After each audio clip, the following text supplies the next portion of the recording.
celular, em 2007, eu chamava de mimo. Hoje ele é inseparável do nosso corpo e da nossa mente. Nós não conseguimos mais existir sem o celular. Nós não conseguimos mais existir sem a internet. A internet hoje é um prolongamento agigantado da memória humana. Claro que eu preciso dos livros, eles são meus companheiros, mas ao mesmo tempo não dá mais para a gente escrever qualquer coisa ou pensar sobre qualquer coisa sem alguma entrada no Google. Conclusão, o que é o gigantismo dos dados e a datificação e em que ela está convertendo nossa vida? Eu digo que nós viramos um oxímoro. De um lado, nós sabemos que nossos rastros estão sendo monitorados. De outro lado, nós não conseguimos abdicar do celular e da internet. Sou Cristine Greiner, professora da PUC de São Paulo. Estou aqui com a Gabi Gonçalves, criadora da Associação Corpo Rastreado, produtora cultural, e vamos conversar sobre arte, artistas, produção cultural, sobreviver em tempos de precarização e seguir acreditando. Oi, Cris. Oi, Gabizinha. Tudo bom? Tudo bem, e você? Tudo bom também. Como é que está sendo agora que, com essa volta presencial, como é que você está sentindo? Eu sinto que as pessoas mudaram um pouco o hábito, por exemplo, o tempo. Elas não aguentam mais experiências longas. É mais difícil. Espetáculo longo, espetáculo, você diz, por exemplo, tá. é o que eu posso dizer melhor, de espetáculos mais longos que durem mais do que 1 hora, 50 minutos, 1h10. Uhum. Qualquer outro tipo de experiência já fala, putz, não sei, ai, tudo isso, não sei, nossa, que demorado, quanto tempo, será que dá para... Então isso é uma mudança de hábito, obviamente, e que tem tudo a ver com o período que a gente passou de pandemia. Eu não sei se isso, como que isso volta, né? Ou se isso volta, ou eu se tenho essa é uma a impressão experiência... que não volta, viu, Gabizinha? Eu tenho a sensação Me dá a impressão que não volta volta também. Eu acho que novas possibilidades vão surgir, mas esse tempo expandido, ele sofreu bastante com a pressão da pandemia, com a experiência pandêmica. Acaba sendo uma contradição, porque experiências de dança contemporânea, por exemplo, que as pessoas se dedicam a fazer uma pesquisa... Como é que você vai fazer uma pesquisa sem tempo? Exatamente. Então, assim, esse achatamento dos trabalhos, né? Eu me lembro que naquela época foi quando a gente começou a ler as coisas do Pascal Hillen, lembra? Sim. Ele falava que já percebia essa mudança entre criação e exibição. Isso é completamente diferente. E eu acho que foi ficando cada vez mais a gente está vivendo relevante, né? sim, O que ele falava. Numa era da exibição mesmo, porque eu acho que a internet traz muito isso e é algo que a pesquisa, ela necessita muito do artista, da pessoa. Sim. De mim, produtora também, obviamente. Ela necessita do nosso tempo, ela necessita que você se dedique, se aprofunde, né? E isso você acaba visitando milhões de lugares, né? Você acaba mudando de ideias, fazendo outras escolhas. Realmente, é um mergulho que a gente cada vez mais, que a criação pede, mas a exibição não pede. A exibição pede, normalmente, o primeiro impulso pode ser, tá ótimo esse aqui que você fez é perfeito. Na hora que você repete, você já não consegue mais. Porque o treino da repetição, ele também tem a ver com o tempo. Sim. Né? Então, assim, eu acho que é muito forte, é uma mudança muito brutal dentro de um processo artístico, né? Dentro de um processo de produção. E a gente vai, aos poucos, vivendo isso, vai encarnando na gente. Vai virando um hábito, vai né? virando um hábito. E quando a gente aceita esse hábito, eu acho que coisas muito fundamentais vão perdendo espaço. O que é o descanso hoje em dia para a gente? Seria perder tempo. Sim. Então, né, você passar 1 hora lendo, se aprofundando, pesquisando, não é algo relevante dentro do processo de produção que a gente vive hoje, né?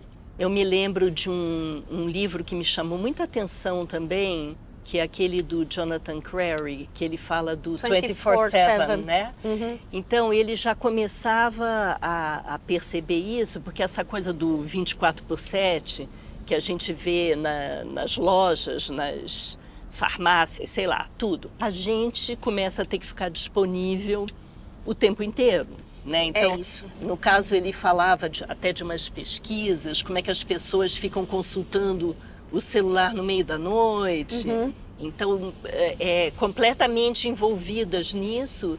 E o que você falou agora, quer dizer, descanso não tem, assim como também não tem um tempo para reflexão, né? Não. Então, eu te pergunto assim, na Corpo Rastreado, você tem assim um grupo bastante variado de artistas. Você trabalha com alguns artistas que são mais maduros, que estão há muitos anos aí na cena, e tem um pessoal mais jovem. Como é que você sente essa diferença entre eles para lidar com o tempo? Para quem o tempo é precioso em termos de... e sem romancizar, não é nada disso, mas realmente tem essa coisa que percebe que precisa decantar para você realmente enxergar alguma coisa, né? A experiência, o distanciamento que você precisa para conseguir ver o que está acontecendo, essas pessoas sentem muito. Por mais que a gente esteja vivendo nessa era da exibição, quando você vê um trabalho que considera o tempo como seu aliado, você vê que ele permanece. A chance dele permanecer é muito maior do que aqueles que vêm, acontece e vai embora.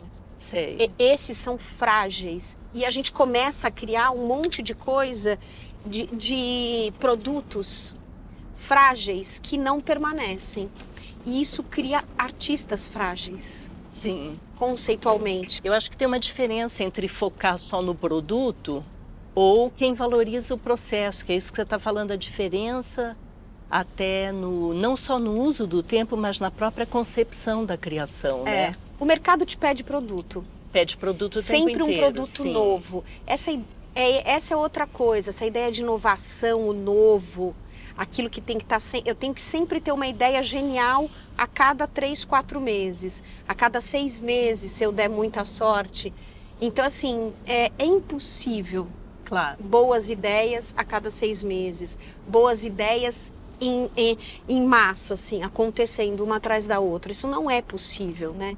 Você não constrói percurso assim, você sabe muito bem. Lógico, né? mesmo porque isso acomete também a universidade, né? Onde Acomete. eu atuo. Quer dizer, essa saga da produtividade que não pode parar nunca, né? E é complicado, porque para você articular um pensamento, para você articular uma ideia, isso não acontece rapidamente. Não. Então, se o tempo é roubado da gente, Sim. o que fica é um vestígio assim muito rasteiro, né? O que é o Big Data? É esse universo de um gigantismo, oceanos de dados que hoje constituem o mundo da internet. E eles crescem continuamente. Não há parada, não há ruptura, por enquanto, para esse crescimento. Por isso se constitui um outro grande desafio que nós temos que enfrentar. Por quê? Big Data, os grandes dados, o gigantismo de dados, levou hoje a essa passagem disruptiva da digitalização da primeira era da internet para a datificação segunda era da internet. Tudo se transformou em dados. Conhecimento se transformou em dados. Nossa vida se transformou em dados. Nosso eu se transformou em dados. A gente estava conversando essa história do tempo. Como é que você vê Como é que você sente essas questões tecnológicas, assim, tipo TikTok, por exemplo? Para ser bem sincera, eu não tenho tanta certeza ainda do que isso significa para o nosso corpo, né? Para o nosso trabalho, mas eu já sinto pistas do que isso vai trazer ao longo das próximas gerações, né? O que você acaba fazendo é o imediatismo. O ponto inicial é algo imediato. É aquela ideia que você tem, você faz, às vezes, muito despretensiosamente, aleatoriamente, você cria alguma coisa muito besta e aquilo pega. Eu acho que tem a ver um pouco com aquela ideia de meme, você não acha? Sim, eu acho que sim. Que pode ter muito a ver com aquilo que gruda, insiste. Normalmente são informações simples, não é nem simples, simplórias até, talvez, pode ser. São coisas que grudam. Surge alguém fazendo uma coreografia. É engraçado como a dança tem muita força. Sim. A linguagem da dança tem muita força no TikTok, porque ela é o movimento, e é o movimento, é a imagem, é o vídeo que está contando cada vez mais, né? No fundo, o que permanece é a plataforma, né? Porque as coisas, as imagens, os conteúdos, eles são descartáveis. Para o entretenimento, eu entendo com muita clareza. Eu me pergunto, assim, experiências, por exemplo, de dança contemporânea, que normalmente trazem uma questão. Como é que seria possível... Poxa, obrigada. Como seria possível usar esse tipo de tecnologia para lançar alguma coisa? O que eu percebo e o que eu sinto é que a gente precisa ter essas fronteiras mais permeáveis, assim, sabe? A gente precisa ser um pouquinho menos preconceituoso na hora de olhar para essas ferramentas, porque elas estão aí, elas são fortes, elas têm um poder de abrangência que uma dança contemporânea ou um teatro ou qualquer performance, arte viva não alcança, né? E tudo bem, acho que cada coisa tem o seu lugar, mas eu acho que como experiência, se a gente vive nesse mundo hoje, eu acho que a gente poderia tentar ser um pouco mais permeável para entender os modelos. Isso é um modelo de fazer. Tem uma potência de comunicação ali? Tem. Isso é um fato. Essa é uma questão que eu fico pensando. Como lidar com isso?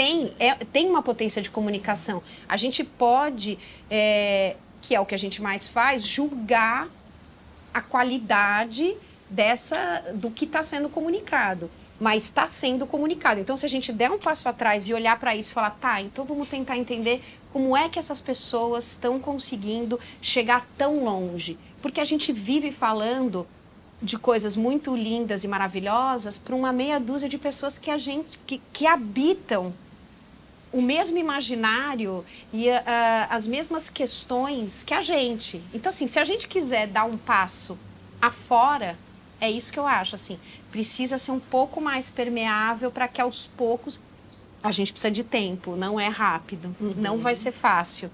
É uma mudança de paradigma, na verdade, me parece. Eu acho que tem um desafio quando a gente pensa, assim, nessa capacidade de concisão. Então, por exemplo, esse vídeo teatro do Toshiki Okada, que ele conseguiu sintetizar a questão do descarte em menos de 5 minutos. Ele pegou uma imagem de uma máquina de lavar roupa e a máquina de lavar roupa não funcionava mais. E o que você faz quando uma máquina de lavar roupa não funciona mais? Você joga fora. Então, você não se preocupe em consertar a máquina. Sim. Ela não funciona mais, ela não produz mais o efeito que ela tinha que produzir. Lixo. E eu fiquei muito impressionada com isso. Fiquei olhando e disse assim, nossa, que coisa interessante, porque em menos de 5 minutos surgiu ali uma imagem, tinha uma dramaturgia, uma teatralidade e pronto, era aquilo. E eu fiquei pensando a partir disso, será que a gente consegue algum dia jogar a nosso favor com esse encurtamento do tempo? Durante toda a pandemia, a gente fez muitas experiências no sentido, então e se eu pegar e usar a rede como se eu estivesse fazendo um trabalho meu de teatro ao vivo? Então eu vou colocar 3 sinais, eu vou colocar a hora de estreia, aquilo vai acontecer e vai sair do ar, depois eu vou fazer 3, 4 sessões e vai ser assim, tá. Olha para aquilo, vê se aquilo funciona, aí você percebe, aquilo não funciona. Mas era uma necessidade que a gente tinha de existir. De testar, né? E de existir de alguma maneira, de um modo que você se sentisse seguro, ao invés de se jogar. Por exemplo, para nós, deixar um conteúdo on demand é a coisa assim mais absurda que existe. Eu não acho mais hoje, mas começaram assim, mas e se a pessoa é tão escasso a relação, por exemplo, com o público, que você fala, mas se eu deixar disponível, ninguém vai querer ver. É uma outra lógica, não é a lógica que habita esse ambiente. Sim. Então, eu acho que todas essas coisas são passos que a gente deu. A relação com visualização, não tem como lidar, não tem comparação. Não, as pessoas, a quantidade de views que um conteúdo que é de internet, é feito para a internet, é pensado para a internet, ele tem um interesse. Os algoritmos levam as pessoas a esse lugar, mas a esse não. É diferente. Então, assim, Sim. A gente também começou num determinado momento a precisar ter os views, que os likes, os views e essas palavras que antes você falava, meu Deus, eu nunca pensei em view na minha vida. Eu nunca pensei em view na minha vida até então. E aí depois você passa, e depois você fala, não, calma, não é assim, calma. Você está misturando as coisas. Então, acho que tudo isso para responder isso que você começou com a máquina de lavar, que eu acho que sim. Mas a gente tem que dar um passo para experimentar essas coisas. Você sente que a presença, e você, tem vários artistas trabalhando com você, que são esses corpos dissidentes, como Sim. você fala, você acha que essa presença cênica desses corpos traz também um questionamento para a sociedade? Porque a gente está vivendo, né, esses momentos em que tem algumas questões que estão, assim, não tem como camuflar mais. Não tem como dar nenhum passo atrás mais com relação a isso. Do meu trabalho, por exemplo, né, com tantos artistas de 10 anos para cá, é uma mudança, assim, brutal. Porque hoje em dia, eu já não olho mais assim como corpos, a necessidade da presença de outros corpos. Sim. Eles estão, e o que a gente precisa é naturalizar a presença de todos os corpos. Dentro do meu trabalho, por exemplo, ela é total. Eu percebo que hoje a dança ela é um lugar muito mais amplo, muito mais plural. Você pode... É óbvio que isso não está superado totalmente, mas hoje em dia já é possível você ser um dançarino, você ser um bailarino e não ter aquele corpo padrão do bailarino clássico, que na minha época era assim, né? Então, eu ainda sou de uma geração que que você tem que ser muito magro, que você tem que ser praticamente doente, porque não pode comer, não pode isso, não pode nada. Então, eu não vejo mais. Eu acho que ainda a gente está muito longe de conseguir realmente ter um espaço 100% plural, em que a gente aceite todos os corpos, mas eu sinto que a gente deu muitos passos em relação a isso. O ambiente artístico, da cultura, ele traz essa abertura e o meu lugar agora de interesse é como que a gente tira dessa bolha, desse lugar, onde a gente conversa, onde a gente lida com isso com naturalidade, como a gente conversa sobre isso, como a gente se aprofunda sobre isso. Eu acho que a gente precisa ir abrindo, porque a nossa sociedade é preconceituosa, ponto. Eu tenho gostado muito de estudar uma coisa, acho que até a gente já conversou sobre isso em outro momento, que é aquele tema das fabulações. Sim. Né? Eu tenho gostado muito de ler sobre isso, e inclusive esse curso que eu estou dando na PUC agora é sobre isso. Então esse autor, por exemplo, Otávio Nyong'o, que ele escreve sobre afrofabulações. Sim. E eles dizem que essa ação fabulatória, como uma ação política, é para ela dar visibilidade a mundos que supostamente não eram para existir. E esses corpos plurais que você está falando, muitos deles fazem parte desses mundos. Com certeza. Né? Então isso, de vez em quando, eu fico pensando se é uma questão de naturalizar esses corpos ou se é uma questão de dar visibilidade a eles para eles incomodarem mesmo. Porque é uma forma de trazer essas narrativas que estão invisibilizadas, camufladas, recolhidas. Né? Então, talvez a função da dança contemporânea, por exemplo, já que a gente está falando mais de dança, podia ser teatro, performance, dar visibilidade para esses mundos que, quando aparecem, eles incomodam.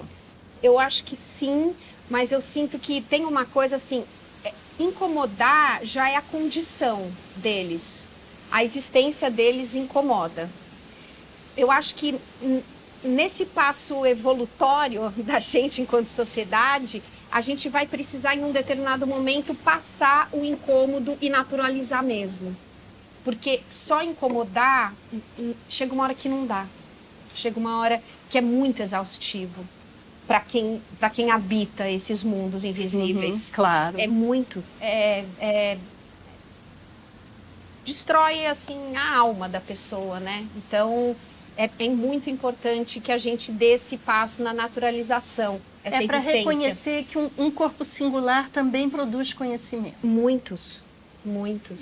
Então A gente acho precisa reconhecer os conhecimentos, é isso. E respeitar. isso. E não estipular que é só um determinado padrão Isso é que muito tem direito insuportável. de existir, que tem direito de produzir conhecimento. Isso é exaustivo, não aguento mais. Então, acho que é isso. Gabizinho, uma delícia a gente conversar. Queria te agradecer muito. Sempre bom conversar com você. Para mim também, é sempre Né? um prazer. Uma delícia. Sempre.